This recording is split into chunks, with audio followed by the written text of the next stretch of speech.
वंदे मातरम। बंधुओं, अभी प्रयागराज में विश्व का सबसे बड़ा धार्मिक आयोजन होने जा रहा है के बराबर और या इसके आसपास कोई धार्मिक आयोजन विश्व में होता भी नहीं है और संभव भी नहीं है, जहां अनुमान ये लगाया जा रहा है कि लगभग 40 करोड़ के आसपास लोग आने वाले हैं। ये जो कुंभ स्नान की ये परंपरा है, ये भारतवर्ष में कब से चली आ रही है, इसका ठीक बता पाना तो किसी के लिए भी संभव नहीं है। हाँ, एक मोटा मोटी आकलन लगाया जाता है कि प्रयागराज में जो कुंभ का आयोजन हो रहा है, पहले ये माघ स्नान के नाम से बहुत आदिकाल से चलन में है। और देखिए, इसके बारे में कुछ बातें हैं जो हमारी जानकारी में, वो हम आपके साथ साझा करना चाहते हैं। वास्तव में कुंभ का अर्थ होता है घड़ा। पौराणिक मान्यताओं की माने समुद्र मंथन के बाद जो अमृत कलश निकला था, वो देवताओं में से 4 देवताओं के सुपुर्द किया गया था उसकी रक्षा करने के लिए। और देवता जब उसको लेके जा रहे थे, इनफैक्ट भाग रहे थे, तो उसमें से छलक के 4 बूंदें 4 स्थानों पे गिरी। एक प्रयागराज में, हरिद्वार में, एक नासिक और एक उज्जैन। इन स्थानों पे कुंभ स्नान का आयोजन किया जाता है। और ये जो आयोजन है महाकुंभ का, ये 12 वर्षों में एक बार होता है। ये प्रश्न कई लोग पूछते हैं कि आखिर 12 वर्षों में क्यों होता है। वास्तव में ये जो बृहस्पति, जुपिटर के मूवमेंट पे निश्चित है। आप जैसे कि जानते हैं कि प्रत्येक जो उपग्रह है उसमें 2 तरह की गति होती है। एक तो घूर्णन होता है जिसको हम रोटेशन बोलते हैं, और दूसरा रिवोल्यूशन होता है, परिभ्रमण बोलते हैं। सूर्य के चारों तरफ चक्कर लगाते हैं सभी उपग्रह। तो बृहस्पति एक चक्कर पूरा करने में 12 वर्ष का समय लेता है। तो ये जो इस महाकुंभ का आयोजन होता है, वो बृहस्पति के गति के अनुसार निश्चित किया गया है। अब हम बात करें कि इसके बारे में जो साक्ष्य और प्रमाण हमको मिलते हैं, उसके आधार पे क्या क्या इसकी कब इसका एक जो कहते हैं कि इवोल्यूशन, एक जो उद्विकास हुआ, वो किस प्रकार से हुआ।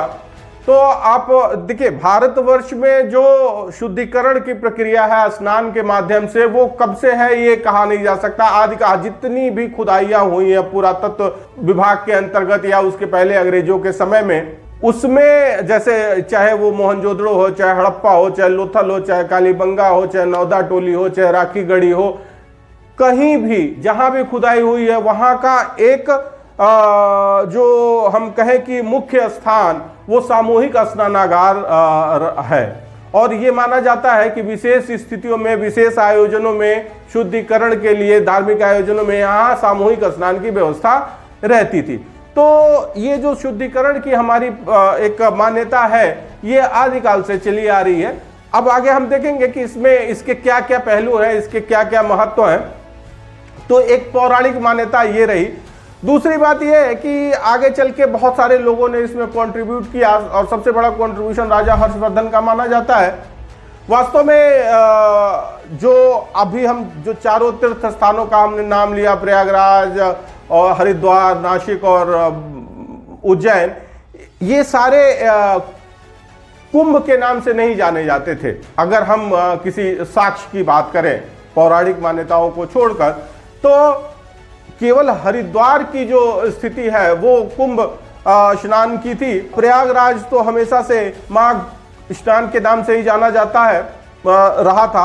अगर हम बात करें ऐतिहासिक रूप से, तो हर्षवर्धन, वास्तव में राजा हर्षवर्धन इस कुंभ के आयोजनों में आते थे। और ऐसा इतिहासकार बताते हैं कि शरीर पे जो कम से कम वस्त्र हो सकते हैं अपनी लज्जा ढकने के लिए, उसके अतिरिक्त सब कुछ वो वहां पे दान करके चले जाते थे। तो आगे मतलब अगर हम बात करें आर्थिक दृष्टिकोण से, तो ये एक पब्लिक डिस्ट्रीब्यूशन सिस्टम था, जिसमें जो जरूरतमंद लोग थे उनको वो सारी चीजें जो किसी माध्यम से, अगर मान लीजिए कि सरकारी तंत्र के फेलियर से उन तक ना पहुंच पाई हो, उनको सीधे उन तक पहुंचाया जा सके। तो एक प्रकार से ये पब्लिक डिस्ट्रीब्यूशन सिस्टम आप कह सकते हैं, पीडीएस। तो अगर उसके बाद अगर हम सरकारी दस्तावेजों की बात करें, तो 1868 में पहली बार इसका जिक्र अंग्रेजों के दस्तावेज में किया गया था 1868 में। 2070 में आयोजित होने वाले जो प्रयागराज में कुंभ का स्नान था उसमें कि वहाँ मूल रूप से अंग्रेजों ने वहाँ जो सैनिटेशन की व्यवस्था है, स्वच्छता सफाई, इसके लिए कुछ प्रयास या कुछ व्यवस्था करने की बात कही गई थी। तो ये पहला मौका था जब सरकारी दस्तावेजों में कुंभ नाम दिया गया था। लेकिन फिर मैं यही कहना चाहूंगा कि ये निश्चित नहीं है कि ये पहली बार, चूंकि दस्तावेजों में है, पहली बार इसको कुंभ कहा गया था। ये दावा चूंकि हम जो भी हमारे पास इससे संबंधित जो प्रमाण है उसमें कहीं कुछ ऐसा नहीं मिला कि हम कुछ बड़ा दावा कर सकें। और हो सकता है कि हमारे सोर्सेज जो जहां से हमने ये सब इंफॉर्मेशन ली है वो लिमिटेड है, कुछ इतिहास की किताबें हैं, कुछ गूगल से, तो हम बहुत ज़्यादा इस पे ये तो नहीं कह सकते कि जो हम कह रहे हैं केवल उतना ही सत्य है, लेकिन हाँ ये सत्य के कुछ अंश हो सकते हैं। अब अगर हम बात करें वर्तमान समय में इसका क्या रेलेवेंस है, क्या महत्व है वर्तमान में बंधुओं, इसका महत्व अभी कुछ लोग ऐसा भी पीछे कह रहे थे कि इतने बड़े आयोजन में जो खर्च होता है उससे क्या गरीबों का और अमीरों का, हर चीज हमारी एक सोच हो गई है। हम वो गरीब अमीर और रोटी दाल से ऊपर सोच ही नहीं पा रहे हैं। देखिए, हम अब विकसित राष्ट्रों की श्रेणी में पहुंचने वाले हैं। जो पिछले 10 साल में सरकारों ने काम किया है, हमारी स्थिति काफी सुदृढ़ हो गई है। अगर हम बात करें वैश्विक परिदृश्य में तो हमारा जो स्थान है वो काफी एक तरह से कहें सुदृढ़ हुआ है। और अब जो विकसित राष्ट्र हैं उनके साथ हमारा नाम लिया जाता है, किसी चाहे वो डिप्लोमेसी की बात हो, चाहे वो अर्थव्यवस्था की बात हो, चाहे वो सामरिक शक्ति की बात हो, हर जगह हम किसी से अब पीछे नहीं हैं। तो कहने का तात्पर्य यह है कि ये जो आयोजन है, जैसा माना जा रहा है कि 40 करोड़ लोग यहाँ पे आएंगे, उतने एक लिमिटेड जगह पे इतने बड़े लोगों के लिए आयोजन करना, उनकी व्यवस्था करना अपने आप में एक बड़ा चैलेंज है। अभी मैं न्यूज़ में देख रहा था, वहाँ पे हॉस्पिटल्स में रेडिएशन से अगर आपको कोई समस्या होती है, मान लीजिए किसी दुर्घटनावश कहीं रेडिएशन से कुछ लोग आहत हो जाते हैं, तो उनके लिए भी वहां व्यवस्था की गई है। कहने का तात्पर्य यह है कि वहां उच्चतम, एक कहते हैं कि सर्वोच्च प्रकार की व्यवस्था है।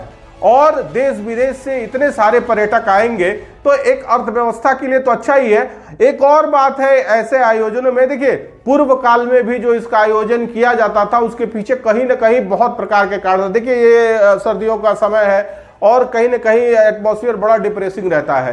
तो एक हम जो भी हमारे सनातन धर्म और संस्कृति में जो भी त्योहार हैं, सही बताए तो उनका एक महत्व जो दिखता है वो तो है ही है। एक जो गौड़ उसका उद्देश्य है वो प्राथमिक उद्देश्य से ज्यादा महत्वपूर्ण होता है। पहले दुर्भिक्ष अक्सर पड़ा करते थे, अकाल पड़ जाता था, भोजन संकट होता था, लोग दिक्कत परेशानियों में होता थे। ऐसे ऐसे आयोजनों में आके कम से कम 1 महीने तक अपना भोजन का अच्छा भोजन, बहुत सारे लोग उसमें अपना कार्य व्यापार करके वर्ष भर के लिए भी अपना भोजन का प्रबंध कर लिया करते थे, एक दूसरे से अपना सुख दुख साझा करते थे और बहुत सारे संबंध और संपर्क इसमें बन जाया करते थे। अगर हम वर्तमान परिस्थितियों में भी देखें तो ये एक प्रकार का शक्ति प्रदर्शन है।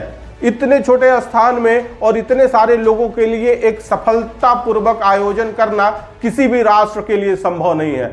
हम ये बात दावे के साथ कह सकते हैं, अमेरिका की पूरी जो पॉपुलेशन है, पूरी जनसंख्या 33 करोड़ है। हम 2 दिन के लिए यूरोप जाते हैं और वहां से लौट के आते हैं तो भारतवर्ष में हमको चारों तरफ गंदगी नजर आती है, जबकि वास्तविकता यह है कि हमारे यहाँ जितने लोग, जितने बच्चे मेले में खो जाते हैं, यूरोप के कई सारे ऐसे देश हैं जहां की पॉपुलेशन उतनी ही है।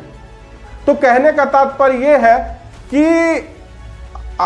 अभी जो ये आयोजन किया जा रहा है इसका केवल एक आप स्नान करने को ना समझिए। देखिए वैसे तो इसको आप समझ सकते हैं, इसको अमृत स्नान है, लेकिन इस अमृत स्नान के साथ साथ एक स्पिरिचुअल अपलिफ्टमेंट के लिए भी ये बहुत, दूसरे एक मोरालिटी बूस्ट करने के लिए, तीसरे हमारे में एक संगठन, एक सॉलिडेरिटी को एक्सप्रेस करने का भी जरिया है। साथ ही साथ जब हम इतने बड़े एक आयोजन को सफलतापूर्वक करेंगे तो कहीं ना कहीं हमारे उत्साह में भी वृद्धि होगी, हमारा एक मनोबल बढ़ेगा और पूरा विश्व इस आयोजन को बड़े ध्यान से देख रहा है कि भारतवर्ष इसको कैसे करेगा। आने वाले समय में ये एक हम कहें केस स्टडी की तरह जो है बड़े बड़े मैनेजमेंट विषयों में पढ़ाई जाएंगी, आप देखिएगा।